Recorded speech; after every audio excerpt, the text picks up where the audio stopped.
Eu gostaria aqui, né, de maneira não muito longa, poderia falar vários pontos, mas eu coloquei alguns aqui que eu acredito ser muito importantes, que acabam impedindo as pessoas de avançarem no entendimento, da compreensão e desenvolver uma fé que leve ela a ter uma esperança que vai além dessa vida. A Bíblia diz, a palavra de Deus diz, a maior parte das pessoas se declara cristão no nosso país e poucos conhecem a palavra de Deus. E a Bíblia diz, se a nossa esperança é apenas para esta vida, nós somos os mais miseráveis dos homens. Então, se a nossa esperança é apenas para esses dias, nós somos os mais miseráveis dos homens. No tempo de Noé, Noé anunciava que viria o dilúvio, e crer na salvação de Deus, era necessário crer nessa mensagem que Noé estava trazendo ao mundo. Era algo louco naquela época, porque não tinha acontecido ainda. Noé estava construindo uma arca e aqueles que crescem na mensagem que ele estava proclamando deveriam entrar na arca. E muitos estavam ocupados com tantos afazeres que não deram importância e acharam muito louco aquilo que estava sendo falado. Nós estamos muito ocupados hoje, nós somos a geração do entretenimento, das coisas rápidas, do TikTok, várias coisas que nos distraem, e tem nos distraído da coisa mais importante, que é conhecer sobre a vida eterna. Eu sempre gosto de falar esse exemplo. Uma vez que eu estive com um empresário ali no Rio Grande do Sul, ele estava assustado porque ele tinha acabado de passar por um perigo muito grande, onde ele quase bateu o carro dele de frente com uma carreta. E ele chegou na reunião muito assustado, e eu perguntei para ele, né, ele falou do ponto de vista natural, que ele estava deixando a família dele bem, eles tinham muitos recursos, e eu falei do ponto de vista espiritual, para onde você iria? Ele falou, eu não sei. Eu falei, você é um homem tão inteligente sobre as coisas naturais, mas ignorante sobre as coisas eternas. E existem alguns pontos e algumas crenças, né, que são tradições. Coisas que vêm da cultura, né, que você acaba fazendo e você nem percebe por que faz. Uma vez eu estava com um rapaz que estava comigo, e ele estava com uma fita, e aquela fita lá era difícil de se arrebentar. Ela tem um nome, eu esqueci agora. E o que ele aprendeu sobre aquela fita é que quando arrebentasse aquela fita, ele ia receber o pedido que ele tinha feito. Ele aprendeu isso com a sua mãe. E eu perguntei para ele, mas você foi pesquisar sobre isso mesmo na Bíblia para ver se isso faz sentido? Ou seja, que Deus, para te atender um pedido, ele necessita de uma fita que ele só vai atender quando arrebentar. E olha, eu depois de ensinar para ele a verdade, ele foi tirar aquela fita, e para eu e ele tirarmos aquela fita foi muito difícil. Precisamos de tesoura, faca para arrebentar aquela fita. Eu fiquei pensando, como ia demorar para que isso fosse atendido? Ou seja, eu quero falar para você aqui hoje algo, né, que não veja de forma negativa, como se eu estivesse aqui querendo atacar uma ou outra religião, até porque eu acredito que a minha fé não é uma religião. Por mais que se diga que um cristão o cristianismo é uma religião, mas eu acredito que é um relacionamento vivo com Jesus.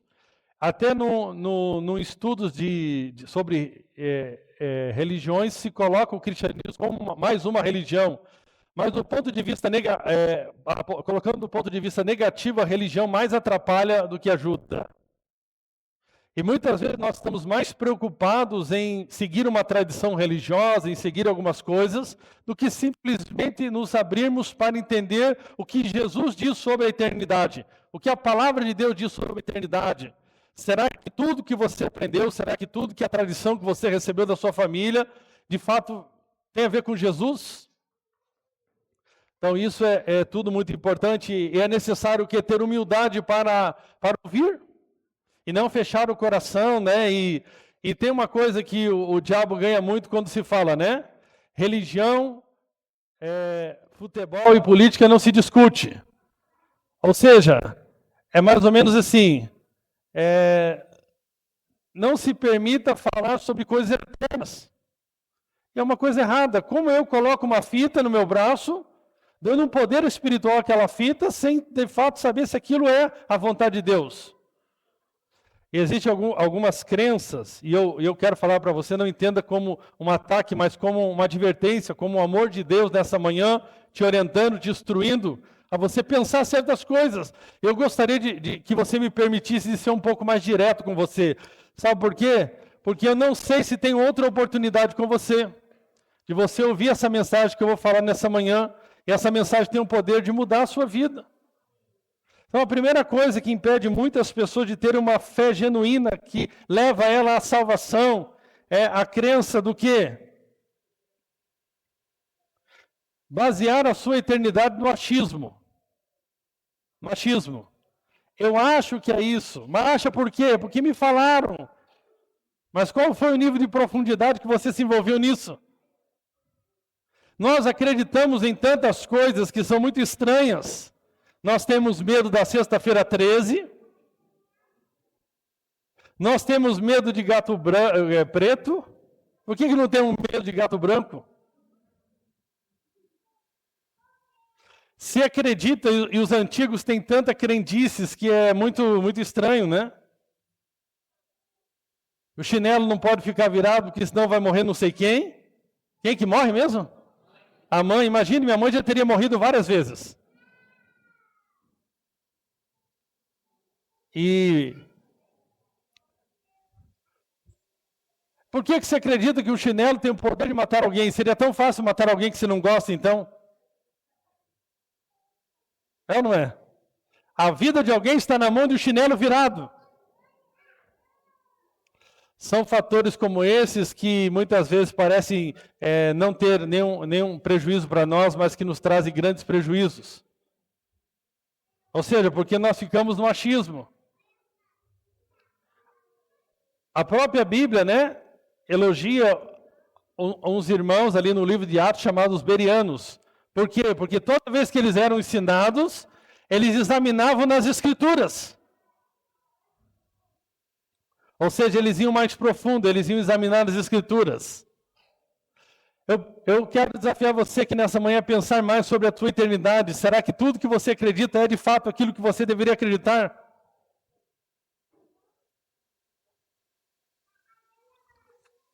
O achismo é um problema, mas vamos avançar.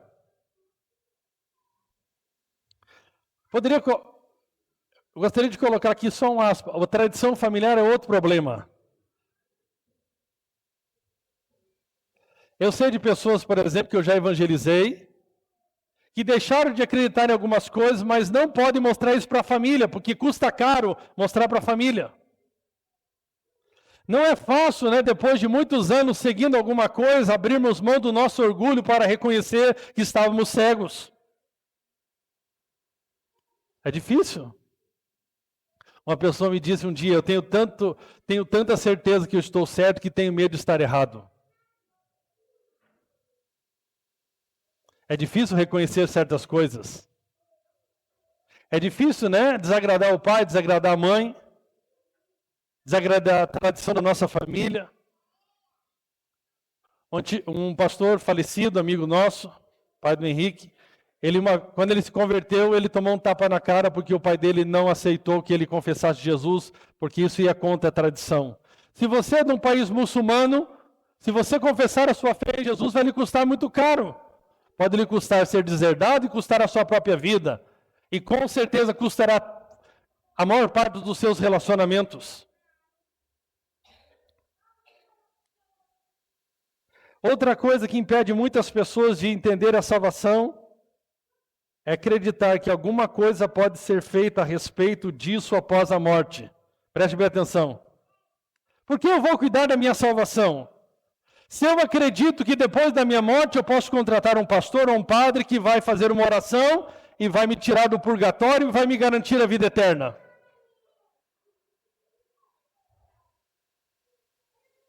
Um dia eu fui, não faz muito tempo, um ano passado, eu fui num velório de uma empresária aqui do bairro, porque meu pai estava internado no Erasto Gettner e ela estava internada lá também e acabou falecendo. Eu fui no velório e vi ele falando algo muito bonito, muitas coisas que faziam parte da Bíblia, mas de repente chegou a parte que nós não encontramos nas Escrituras, onde algum homem vivo pudesse alterar a eternidade de alguém que já morreu. Então, por que eu vou ser um jovem que vou buscar me aprofundar na palavra? Por que eu vou viver uma vida para tentar entender a eternidade se alguém pode, de fato, fazer uma oração e resolver a minha eternidade depois que eu morrer? Esses dias uma pessoa pediu para mim, pastor, o senhor poderia orar por fulano? Eu falei, por fulano eu não posso. Eu sei que é indelicado, né? E a gente é a geração do politicamente correto. O senhor poderia orar por fulano, meu familiar que faleceu? Eu falei, eu posso orar por você que ficou. Pelo seu parente que faleceu, minha oração não tem mais nenhum poder de alterar nada. Sobre isso eu quero te dizer algo muito importante, né? Ninguém pode orar por você e mudar a sua eternidade. A salvação diz respeito a uma decisão sua hoje, consciente, e ninguém pode mudar isso. Ninguém pode mudar isso.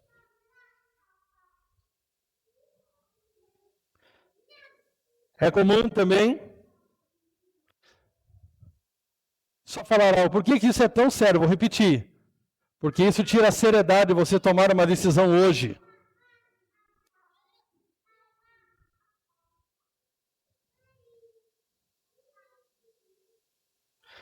Outro aspecto que a tradição difundida no nosso país é acreditar que terá outra vida para desenvolver a sua salvação. Uma outra oportunidade. Muitos acreditam que terão uma outra oportunidade para tomar essa decisão. Ou seja, alguns acreditam que depois da morte a sua alma pode ser encomendada. Eu quero aqui deixar uma lição de casa para você. E eu volto a dizer, eu estou fazendo isso em amor. Você pode até não gostar de mim, mas eu quero que você nunca mais esqueça o que eu vou falar hoje aqui de manhã. Eu gostaria que você estudasse a história para descobrir de onde vem essa tradição de orar por mortos. Orar por pessoas que já morreram, encomendar a sua alma, e quanto isso trouxe lucro para algumas pessoas. Você imagina como é um rico que perdeu um familiar, de repente eu sou aquele de Deus que posso orar por alguém que morreu, tirar ele do purgatório e mandar ele para a vida eterna. Quanto você acha que custava essa oração?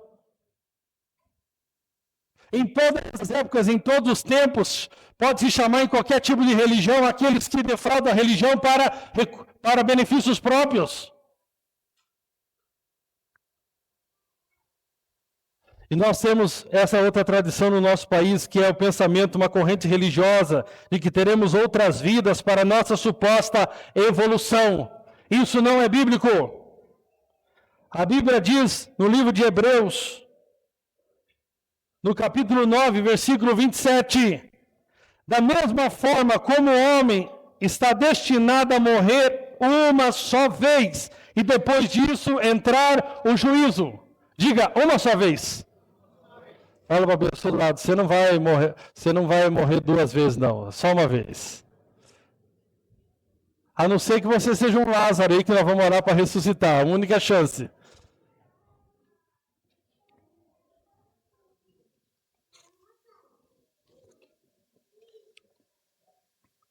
O que você acredita? É o seguinte, nessa vida eu não vou viver tão bem, mas na outra conta comigo. Brasileiro, então, que deixa tudo para amanhã, é ou não é? O ano que vem eu vou emagrecer. Que mês que nós estamos? Outubro. Mas janeiro está chegando, dia 31 está chegando. Vamos fazer promessa.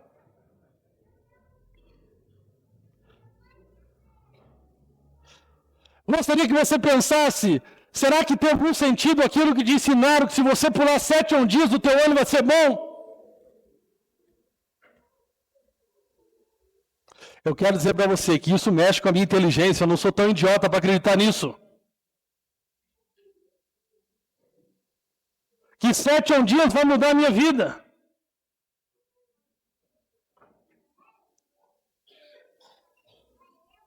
Que o que Deus quer, uma galinha talvez, mas algumas coisas, e você encomenda tudo, e aí Deus vai atender seu pedido, não. Que você vai ter outra vida para você evoluir, nessa você leva a vida do jeito que você puder, outra você vai ter outra oportunidade. Não vai ter. Certa vez pregando, uma pessoa fala, não acredite nele porque ele está falando a mentira. Eu falei, se eu estiver falando a verdade? E se eu estiver falando a verdade?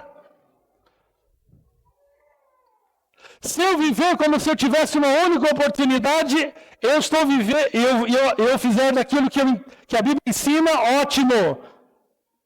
Vamos imaginar que eu estivesse errado e você tivesse outra oportunidade. Opa! E se você não tem outra oportunidade, como não tem, você está perdendo a única que tem. Você está perdendo a única que você tem. Você não sabe se hoje não é o seu último dia. É ou não é? Então você tem que dar uma resposta hoje. Agora eu vou falar outra, que diz muito respeito à própria tradição evangélica, em muitos lugares que atrapalha muito a salvação. É o quê? Preste bem atenção. Achar que para ser salvo precisa ter boas obras. É ter boas obras e crer em Jesus.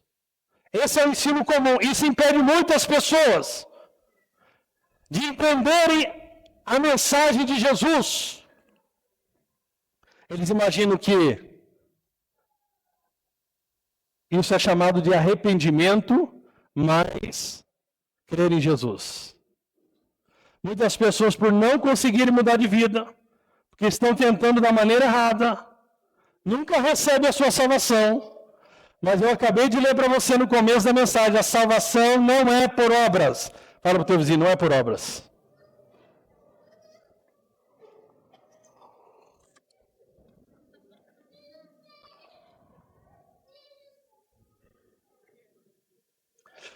A mensagem é o seguinte, você muda de vida, para ser salvo você tem que mudar de vida e crer em Jesus.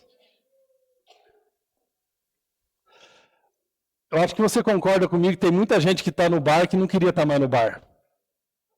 Mas ele não consegue mais sair do bar. Muita gente queria deixar de trair, de estar na prostituição, de estar na pornografia, mas não consegue. E por ele se sentir desqualificado, imaginar que primeiro eles têm que mudar de vida. E aí acrescenta, você tem que mudar de vida e confessar Jesus. Então você é salvo.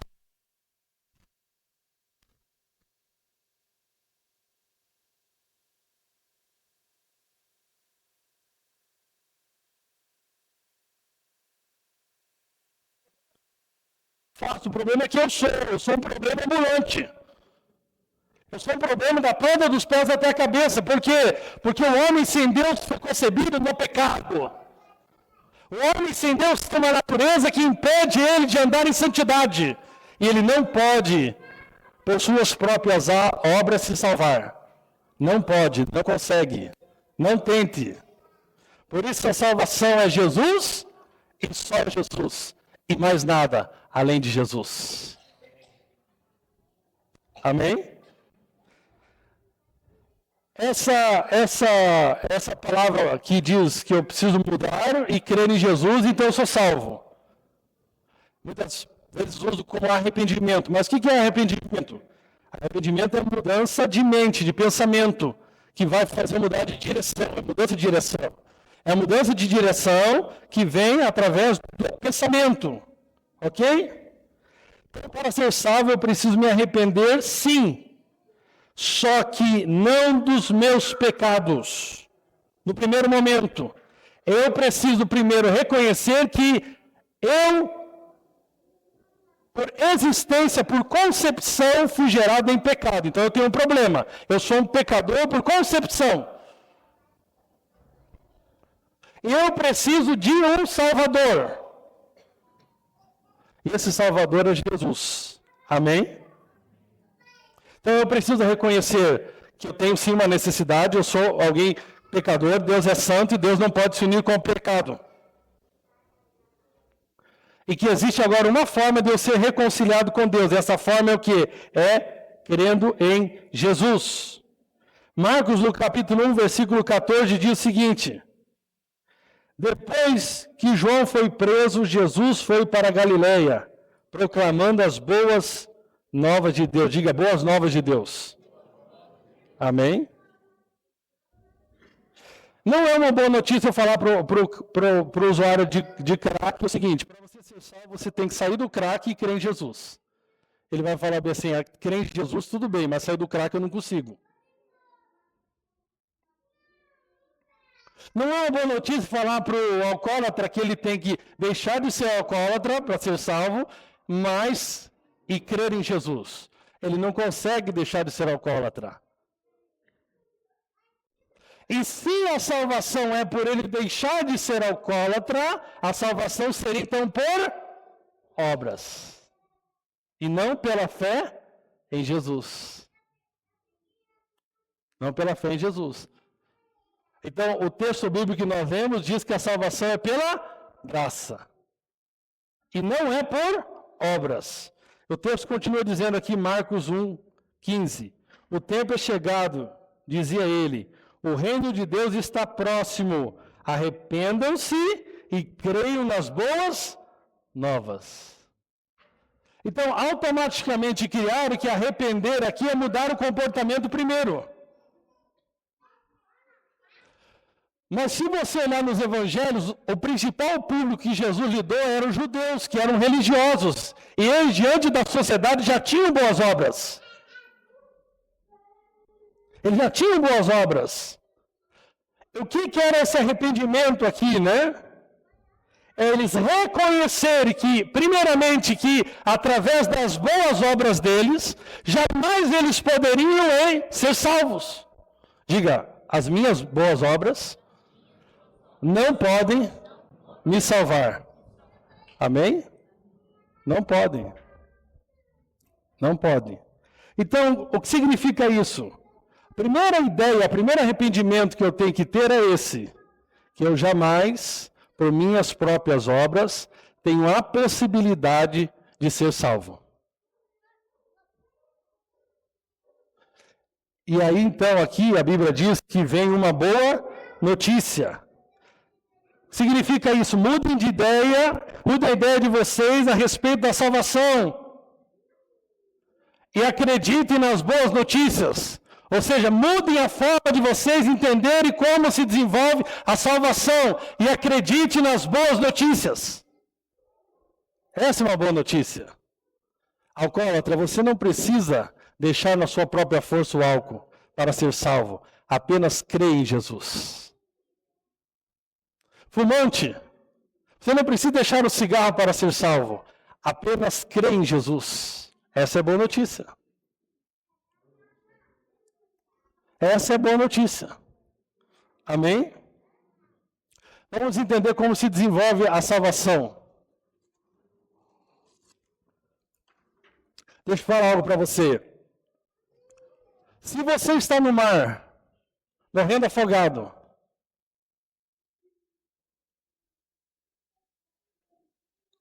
por que você vai chamar o salva-vidas? Ou qualquer ajuda próxima? Porque você reconhece a sua incapacidade de se salvar sozinho. Agora, se você está ali dominando a situação, você está sob o controle sobre as ondas, sobre tudo, você vai chamar o Salvador? Não.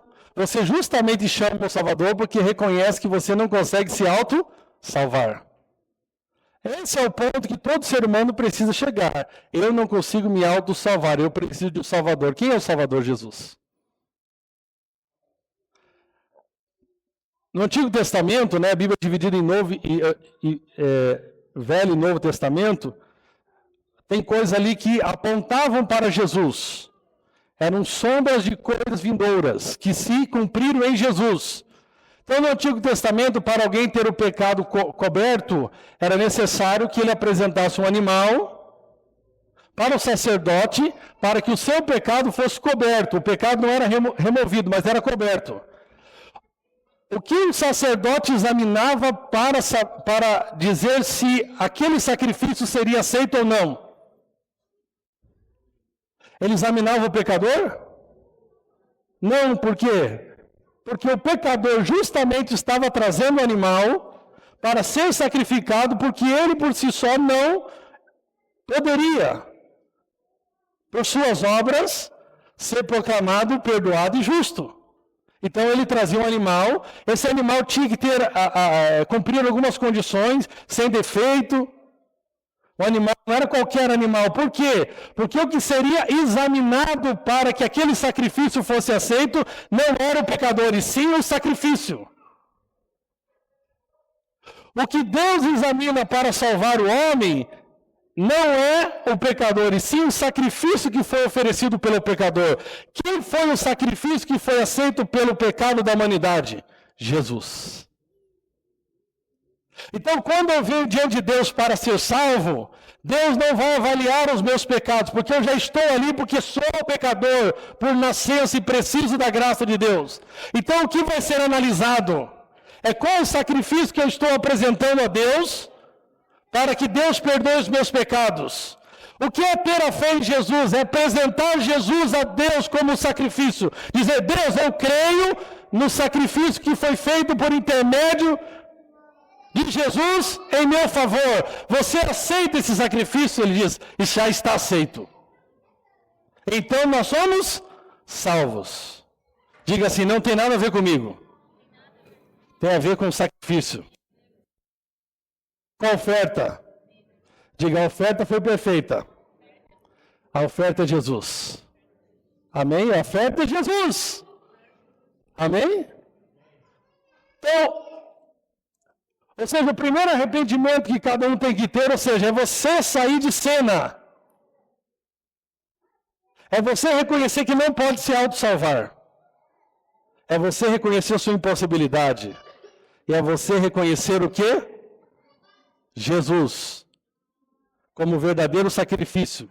Como verdadeiro cordeiro que tira o pecado do mundo. Diga amém. A Bíblia diz no livro de Romanos que pela desobediência de um só homem, pode colocar lá Romanos para nós, veja capítulo 5, eu acho que é verso 19, 17 ou 19, ou 18. Aqui, vamos lá, 19.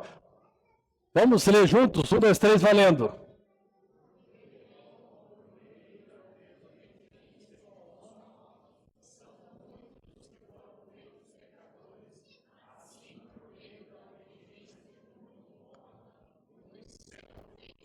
Amém? Então preste atenção. Como se desenvolveu, como a humanidade se tornou pecadora? Pela desobediência de Adão. Amém? Adão desobedeceu a Deus no jardim do Éden.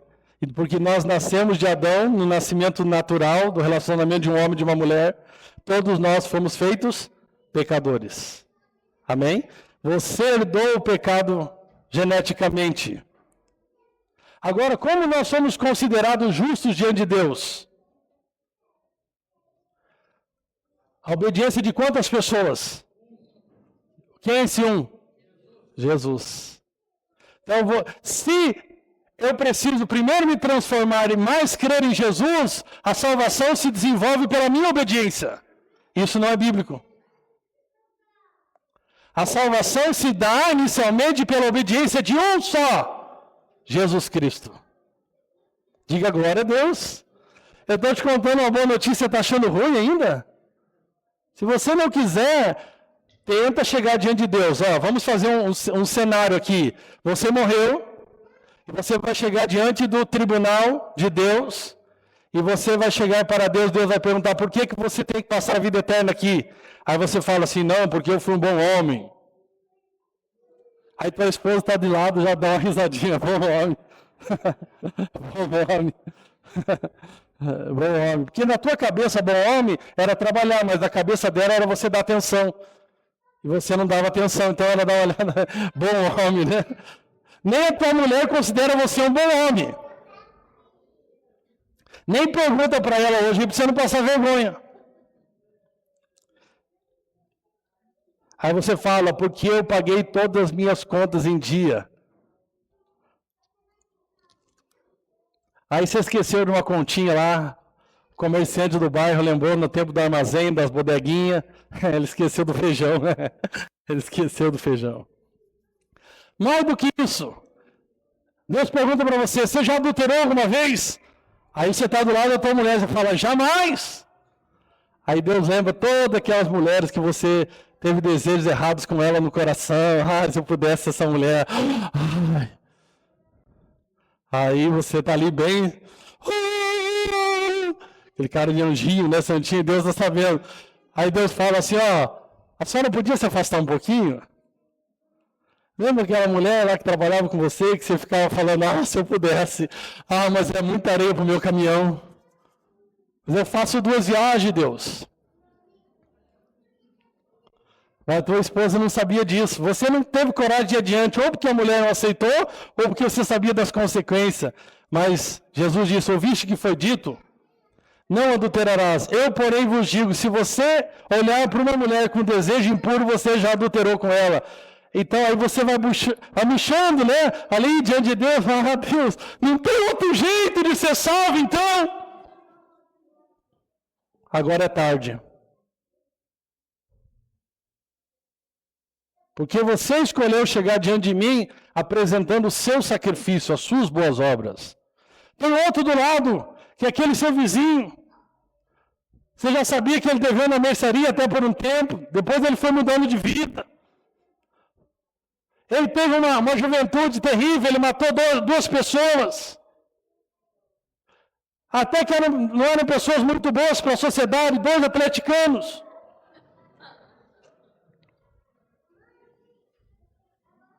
Aí você está do lado, você chegou lá orgulhoso, falando, eu vou, porque eu era um bom marido, eu era fera. Aí do lado você chegou assim, olhando para o seu vizinho, falando, esse aí já tinha matado 2 da juventude. E aí é perguntado para ele, por que você pode crer na vida eterna? Ele falou, porque eu creio no sacrifício de Jesus. Eu creio por causa da obediência dele, eu fui feito justo.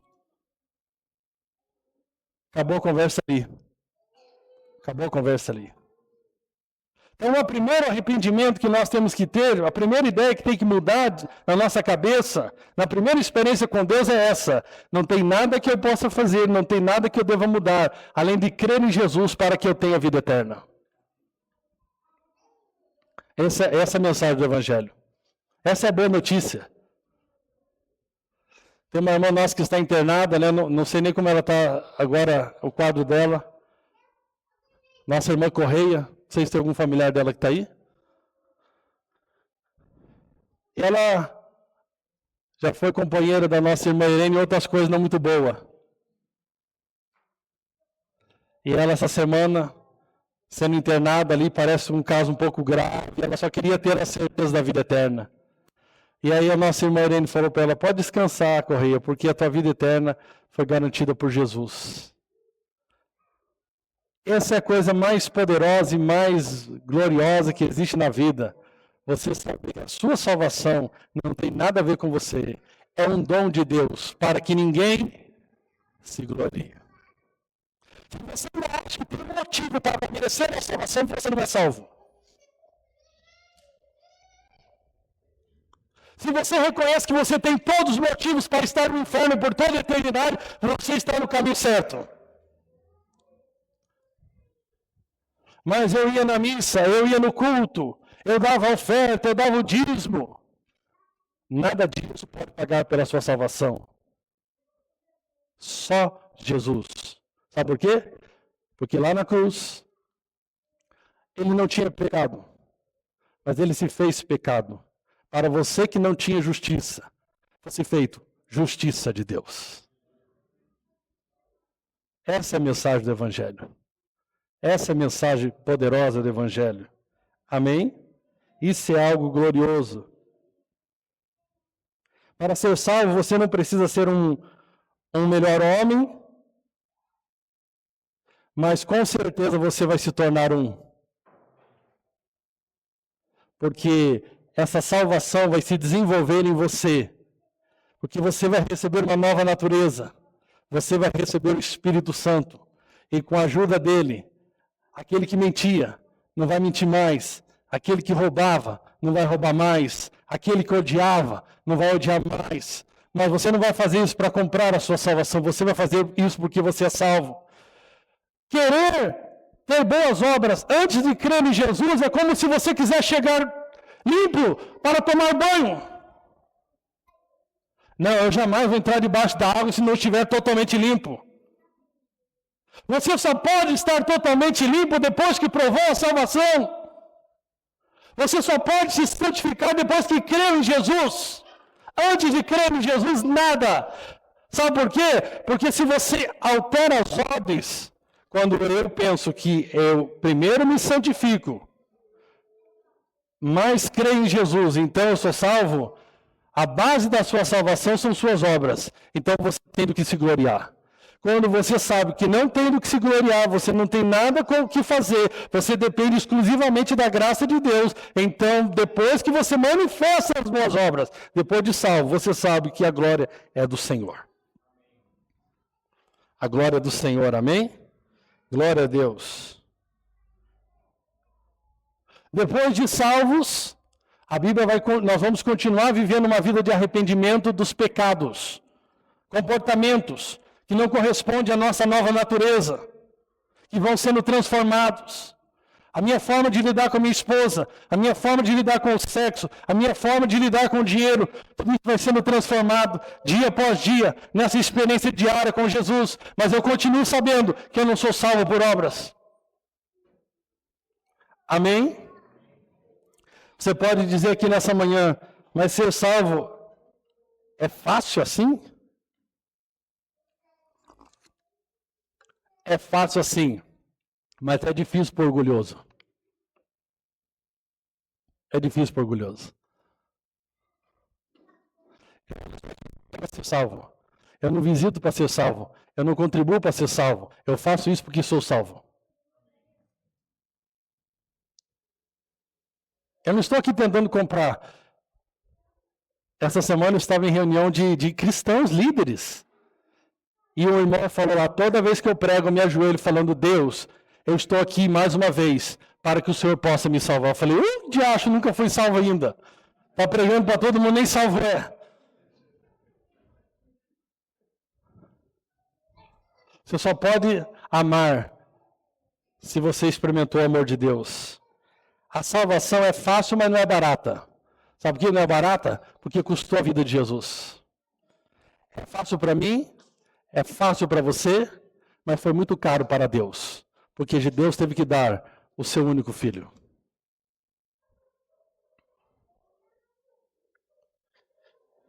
Muitos empregam uma boa notícia, quando dizem que a salvação é de graça, mas logo eles dizem mais. Paulo, o apóstolo de Cristo, lutou a sua vida inteira para tirar o mais. Não é Jesus e mais alguma coisa. É só pela graça. Diga, só pela graça. A Bíblia diz em Romanos, no capítulo 6, verso 23, pois o salário do pecado é a morte. O salário do pecado é a morte. Mas olha que notícia maravilhosa. Diga comigo, 1, 2, 3, vamos ler esse versículo. Bem forte.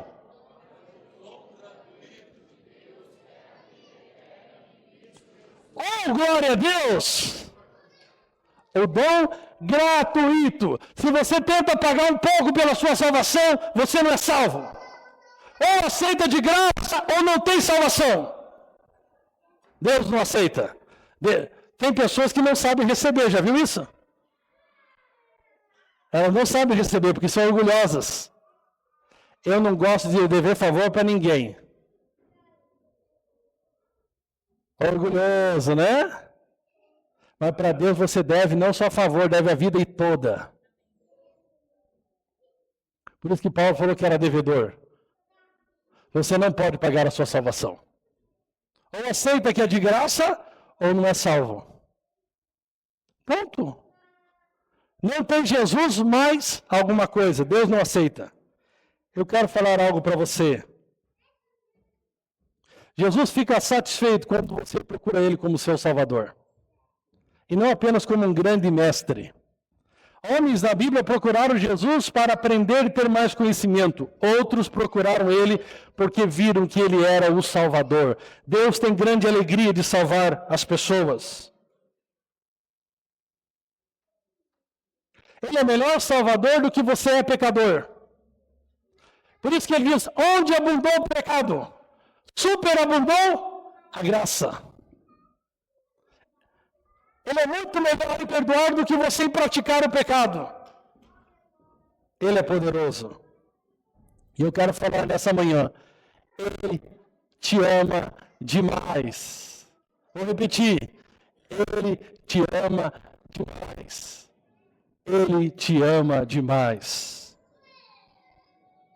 O amor que desce, o amor que desceu, é muito maior do que qualquer amor que você possa dar a Deus. A Bíblia diz, aquele que muito foi perdoado, muito ama. Quando nós conhecemos essa graça de Deus, nós ficamos constrangidos e nós queremos viver para a glória dEle. Não para barganhar com Ele, porque o que nós podemos dar a Deus? Nada! Deus não precisa de nada. O amor que desceu, Jesus, é muito maior do que qualquer amor que você possa devolver.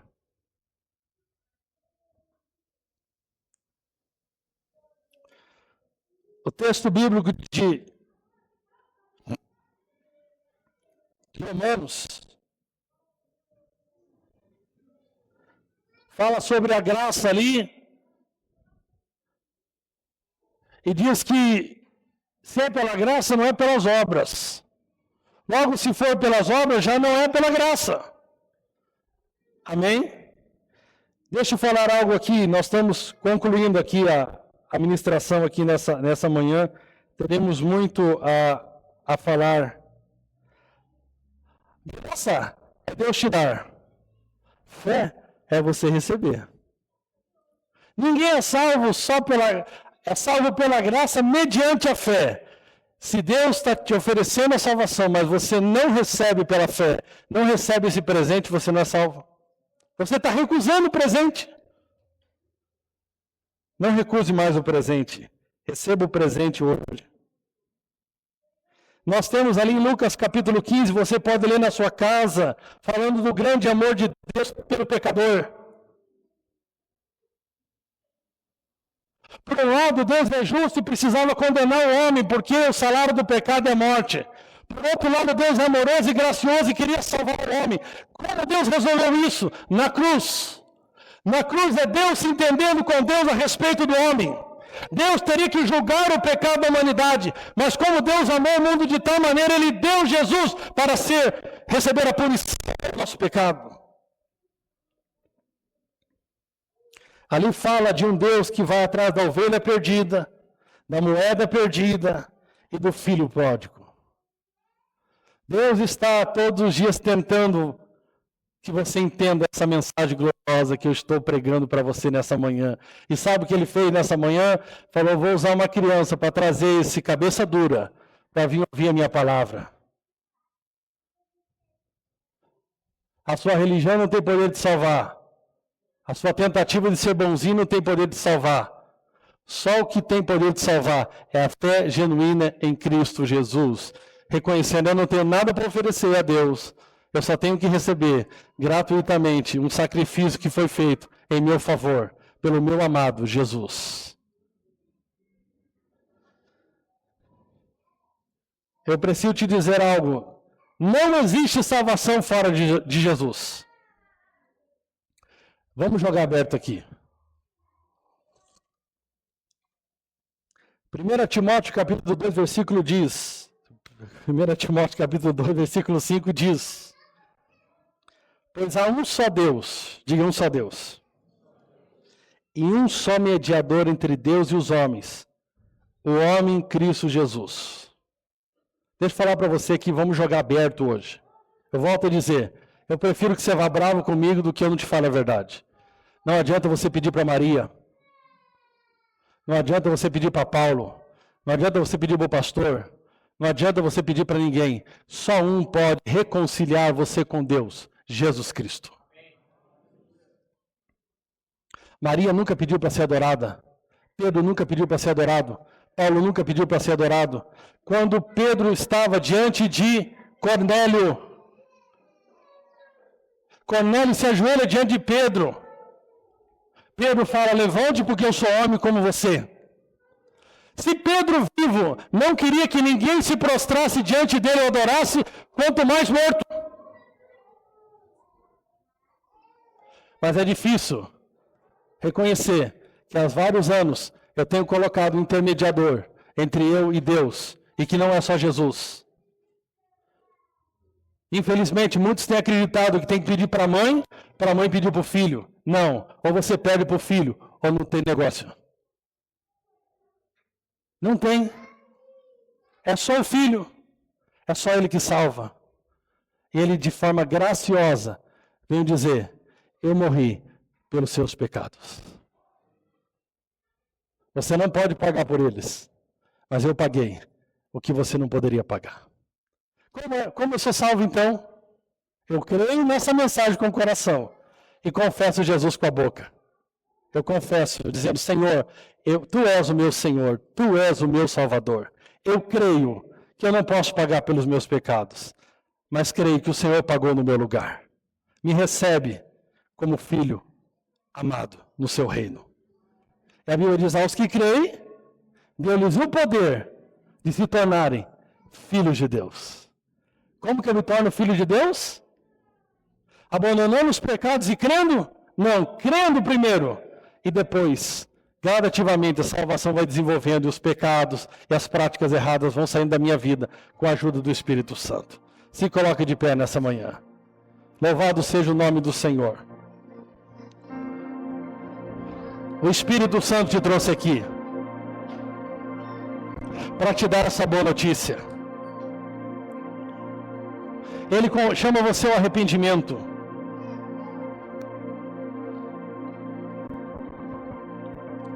E o primeiro arrependimento,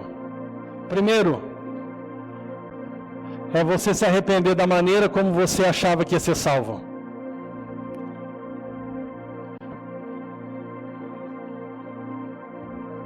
É você esvaziar suas mãos, chegar diante de Deus sem nada, falar, Deus, eu não tenho nada para te oferecer para ser salvo. Mas eu aceito aquilo que o Senhor tem para me oferecer, no que diz respeito à minha salvação. Eu aceito, Jesus, o seu sacrifício, a sua entrega, a sua morte, o seu sofrimento.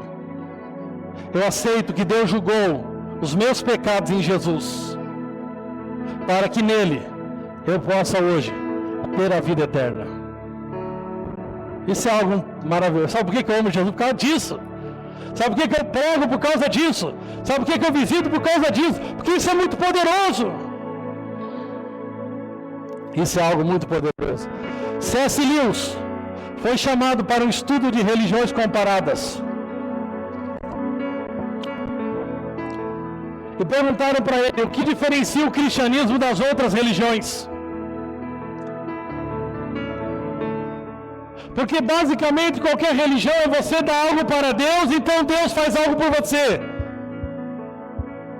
E C.S. Lewis respondeu, o que diferencia o cristianismo de todas as outras religiões é a graça de Deus.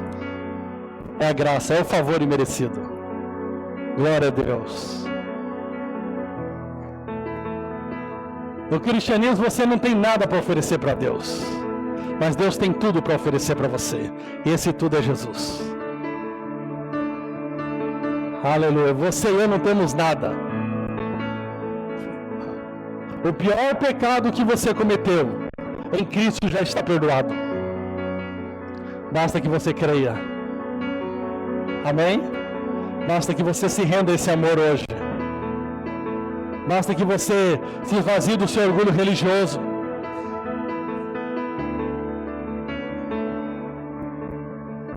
Se entregue completamente a esse amor. Gostaria de perguntar nessa manhã, tem alguém que quer entregar, confessar Jesus? Tem alguém que quer confessar Jesus hoje?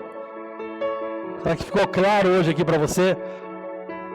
Sabe por que você se batiza depois? E normalmente alguns nem se batizam porque eles falam, eu ainda faço coisas erradas. Você imagina se eu fosse me batizar quando eu fizesse tudo certo. Eu até hoje não seria batizado. Mas eu estou no processo de santificação com o Espírito Santo. Não para comprar minha salvação, mas porque agora eu sou salvo pela graça, mediante a fé. Isso não vem do Cleberson, é um dom de Deus para que o Cleberson não se glorie. Sabe quem vai ser coroado e adorado no final de todas as coisas? Não vai ser nenhum homem. Ninguém vai poder dizer que entrou no céu porque mereceu. Todos vão ter que se curvar e adorar Jesus, o Rei da Glória. Todos vão se curvar diante dele e dizer: obrigado, Senhor, pelo dom gratuito da vida eterna. Obrigado pelo seu rico amor. E sabe qual é o sonho de Deus? Que toda a terra conheça a bondade de Deus. Conheça a bondade. É uma boa notícia. Tem alguém que quer entregar a sua vida a Jesus hoje? É isso que é entregar a vida a Jesus. É aceitar o perdão dos pecados. É aceitar a justificação pela fé. É se tornar filho de Deus por causa do sacrifício de Jesus. Tem alguém nessa manhã que quer? Levante sua mão aí, que eu quero orar por você. Tem crianças são boas, são rápidas. Os adultos ainda ficam pensando: eu correria. Se você não fez isso ainda, hoje é a tua oportunidade de confessar Jesus. Feche os seus olhos. Oh Espírito de Deus. Todos necessitam. Quer entregar? Venha, venha. Venha.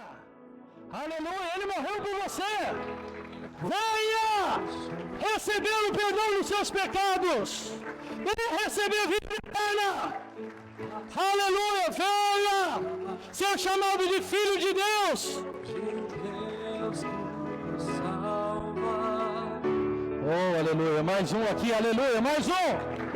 Aleluia, que está crendo no Evangelho. Aleluia, aplaude o nome do Senhor.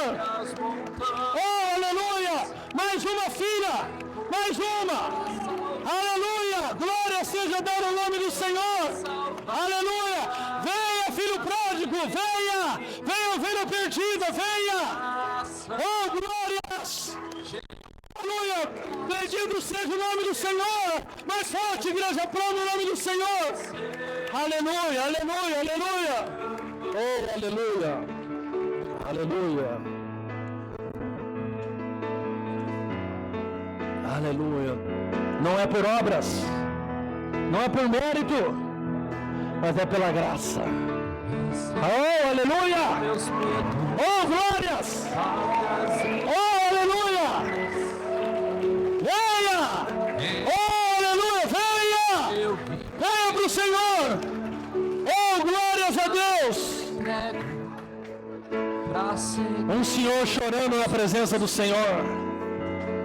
Aleluia! Oh, aleluia! O Senhor chorando! A graça de Deus está disponível para quem não merece, mas crê!